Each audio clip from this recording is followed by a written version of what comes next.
je voudrais que ce pays soit en ruine. Je voudrais voir la Syrie brûler. Consubstantiellement, intrinsèquement, dans sa totalité, un délire antisémite. Il n'y a rien qui ressemble plus à un Coréen qu'un autre Coréen.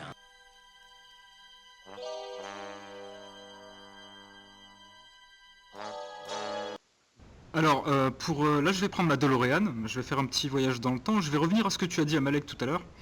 Tu as parlé, donc, en fait, tu as supposé que le gauchisme, au final, ce gauchisme universaliste des Blancs viendrait du christianisme, plus ou moins. Alors là, j'ai envie de rebondir. Quand on dit que le gauchisme, en fait, serait une genre de déviance provenant du christianisme, bon, c'est oublier déjà qu'il y a une égalité dans l'ordre surnaturel, c'est-à-dire dans les cieux. On est tous égaux face au Christ, mais il y a une inégalité évidente dans l'ordre naturel. On est différents. On a des cultes. Il y a aussi une hiérarchie. On est différents. Donc, peut-on en déduire que tous les hommes seraient égaux? Alors, il y a une hiérarchie. Oui, Dans les dis-moi. Dans les cieux, il y a une hiérarchie aussi. Il y a plusieurs ordres d'anges, tu vois, certains étant supérieurs à d'autres, etc. quoi. Je pense que même moi, je nie que dans la Bible, il y ait un principe universaliste d'égalité des humains. S'il vous plaît, sinon on va plus rien comprendre.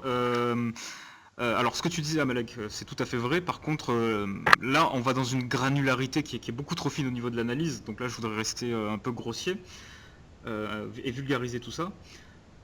Donc, en fait, certains chrétiens répondent par l'affirmative que oui, tous les hommes seraient égaux.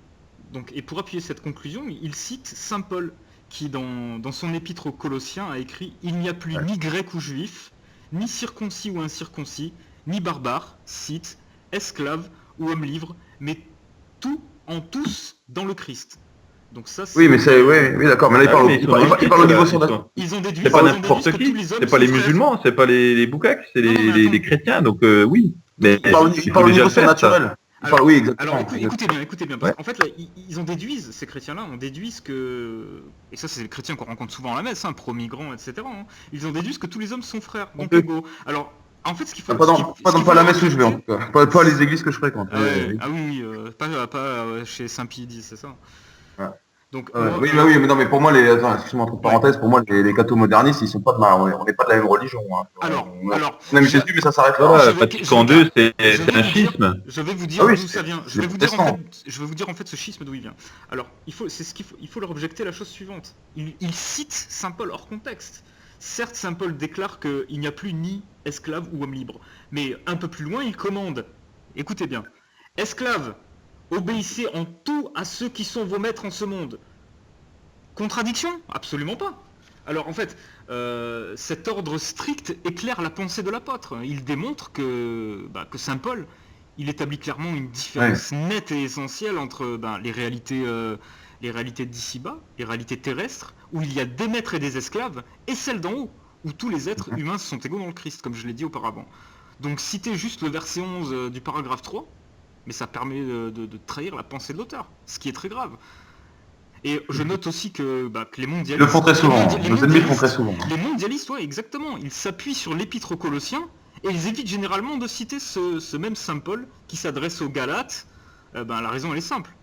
Dans cette lettre, l'apôtre tient le même discours et déclare « Tous, en effet, vous êtes fils de Dieu par la foi au Christ Jésus. Car vous tous, qui avez été baptisés dans le Christ, vous avez revêtu le Christ. Plus de juifs ni de grecs, plus d'esclaves ni d'hommes libres, plus d'hommes ni de femmes. Vous, tout, en effet, vous ne faites plus qu'un dans le Christ Jésus. » Donc si on veut faire croire qu'en disant plus juif ni de grec, saint Paul contexte l'existence des différences raciales, faudrait admettre que l'apôtre il conteste aussi les différences de nature sexuelle, plus d'hommes ni de femmes. Enfin c'est voilà.